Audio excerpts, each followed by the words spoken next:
Hello everyone. I'm live. It's the first time I've gone live, so I just wanted to see how it worked really and to test it out. So I'm hoping that nobody comes on while I'm live because I might freak out because that's what happens when I go live on Instagram.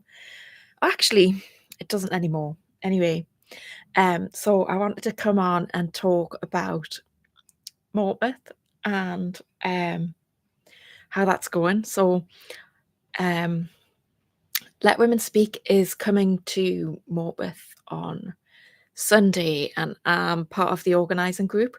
We have a WhatsApp group going. Can't remember how many women there are. There's about 15 of us, maybe it's a few more or less. And we've come together. We're all in the northeast, and we've come together to plan and organise Let Women Speak in Morpeth, and it's going really, really well. I mean, there's been some how shall we say it? Some clashes of personality, and there's been um, some issues, but on the whole, I think we're working really well together, and what we're creating is fantastic. So there seems to be loads of women coming. We have got, yeah, we've had a really good response. We're sharing it all over the place at the moment. We've got it all planned out to the minute detail, and yeah, I'm really positive about it. So yeah, good to share about that. Um, I also wanted to come on and talk about the podcast and how it's going, because I knew when I started it that I would need to learn about what I was doing. Oh, is that someone watching me? Hello, whoever you are. um, yeah, so I knew there would be loads to learn, and I've had to learn the software that I'm recording the podcast in, as well as the editing and the sharing it on YouTube as well. So building the channel. So that's been um, a learning curve, and I've still got loads more to learn, but it's going really well. I'm quite pleased with it. So in terms of guests, I talked to myself at first. It was me. Then I had Heather Ince, who was Liz Panton's election agent, and then I had Liz on herself. Unfortunately, we had technical hitch, so I want to get Liz back on and get her to talk more about her election campaign, because that'll be really interesting. Then we had Suzanne Barber, who talked about her menopause coaching and her journey through cancer as well. That was really interesting story, and she shared some tips and insights into that. We had Louise Woodward Stiles, who was an excellent guest, and she has shared my podcast as well, which is even better. And I get someone who helps to promote it. It makes my job a little bit easier, so that's really good. Tomorrow I have got a woman called Hazel Smith coming on. She is a local businesswoman from Northumberland, and she does Indian head massage and reflexology. So she's going to talk about her experience of infertility and menopause. And next week we'll have the lovely Annie who's coming on, Annie Robinson. And Annie is one of the organisers of Morpeth Let Women Speak. I met her through the Let Women Speak and some sort of WhatsApp group, I'm not sure. But I never met her in person, and she helped on my election campaign, and I hadn't actually met her in person until she do you know what? I've set the light up and I forgot to put it on. There we go. You can see it's a bit better now. So yeah, I actually met Annie for the first time after the election, when she came to the pub for a social. So that was good. And then, God, it's getting really warm in here. The radiators haven't been working, and the council have fixed them. So it's really warm, and I should really turn it off. So yeah, so Annie came to Sheffield. She wasn't going to come. Nobody knew why she was on the fence. She just kind of said she might be there. and then I saw her at the train station when I went through near where she lives on the train, and saw her through the window, so we're, like, waving at each other. Yeah, but I first met her in the pub, and then we got chatting, and so she came to Sheffield and shared her story, and so she will be the week after, and I've got loads more women lined up to record with, so I'm excited about that. Particularly the women who stood for election for Party of Women, because I think it's really interesting to share their experience and how they found it and stuff, because every single one of us who stood in that election, none of us had done it before, so it was all new. So the reason that I started the podcast was because I saw Kelly J. Keane go viral on YouTube because she'd had the police at her door for being untoward about paedophiles, which made me go, what? What's going on? And I went to a Let Women Speak and heard the women's voices and heard the women sharing their stories. And that's what made me go, what on earth is going on? I can't believe this. It's just so shocking and alien. So that's when I finished the election. When the election ended, I didn't want to stop talking. So I decided to set up a podcast in the same vein as Let Women Speak. So what I want the podcast to be, and what it is becoming, is for any woman to come up and share whatever they want to share. And we've had some really, how shall I put it? Well, traumatic experiences from women, and there's some more to come. So I'm really grateful that those women are coming on and sharing their stories and their experiences, because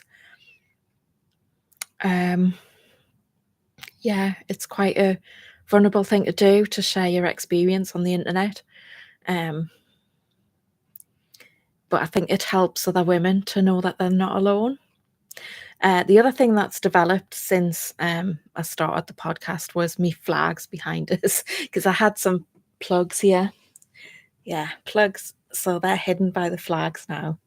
Suffragette flags, suffragette colours, but I think I need to have a bit more, because it's there's a gap here. You can see me heaters and stuff, because I'm at work, and But anyway, the other thing I wanted to talk about, last but not least, is the counselling service that I run. So the reason that I called the podcast In the Therapy Room is because I'm a qualified counsellor and I've run a counselling service, and I want to reach more women so that they know that we're here and we can help, because I know that a lot of other counselling services are captured, they are affirming, and that isn't what we do here.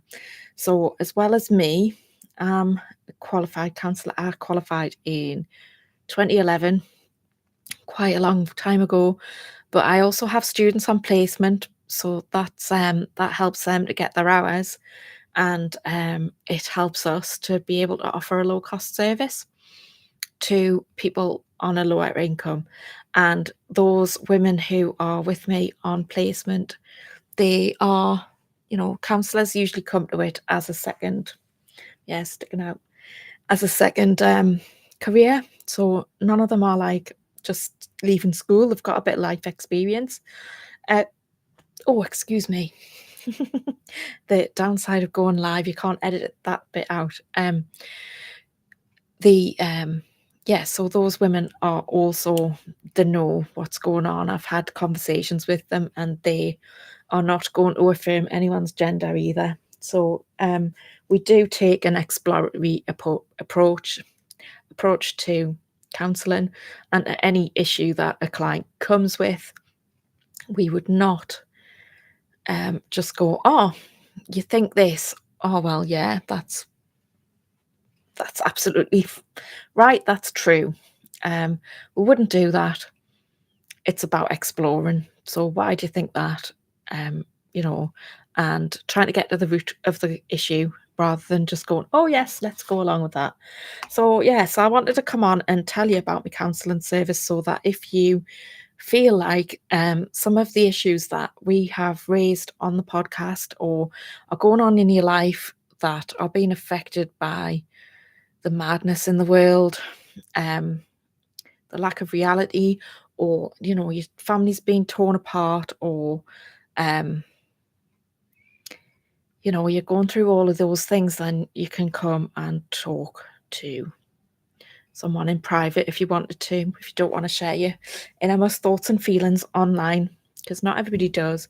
We do have counsellors, and when I say the students, I should tell you, it sounds like, because they are trainees, but I do trust them to work at a decent level. So if you have an issue, they are still experts in what they do, because the amount of training that you have to do to go and become a counsellor is extensive.